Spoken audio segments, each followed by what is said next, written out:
তবে আমার নেতৃবৃন্দকে অনুরোধ করবো যে আমাদের দলীয় লোকজনকে আপনারা সাবধান করে দিবেন যে কোনো অবস্থাতেই, আমি ওসি সাহেবরা বলবো যে যদি আমাদের দলীয় লোকজন জড়িত থাকে আগে আমার দলীয় লোকজনকে ধরেন। এতে আমরা বা আমার দলের কোন নেতা কোনো তদবিরে যাবে না, কোনো তদবিরে যাবে না। আর কয়টা নাম আসছে যা সাহস করে আমাদের ওই চেয়ারম্যান সাহেব বলছেন, আমার সভাপতি সাহেব বলছেন, এভাবে কেউ বলে না, বলা সাধারণত বলে না। আমি জেলা আইন শৃঙ্খলা কমিটির মিটিংয়ে আমি কিন্তু বারবার এই বিষয়গুলি নিয়ে কথা বলছি। আমি অতীতে যখন পিপি হিসেবে দায়িত্ব পালন করছি, আমি জেলা আইন শৃঙ্খলা কমিটিতে এই কথা বলছি। এটা এখন আমাদের অস্তিত্বের লড়াই। দেশটা কিন্তু নষ্ট হয়ে যাচ্ছে, একেবারে নষ্ট হয়ে যাচ্ছে।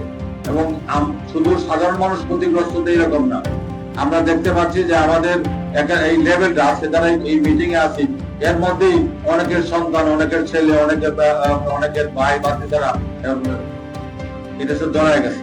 আমরা সরাসরি ক্ষতিগ্রস্ত হয়ে যাচ্ছে। আমাদের যে একটা ফ্যামিলির কথা আছে যে বাবাকে মারতে গেছে, মাকে মারতে গেছে, এই বিরুদ্ধে দ্রুত অ্যাকশন চাই আমি। এবং যেগুলি নামগুলি আসছে, এই নামগুলি অবশ্যই ওসি সাহেব আপনি জানেন যে আইনের একটা ভালো হাতও আছে, আইনের একটা খারাপ হাতও আছে।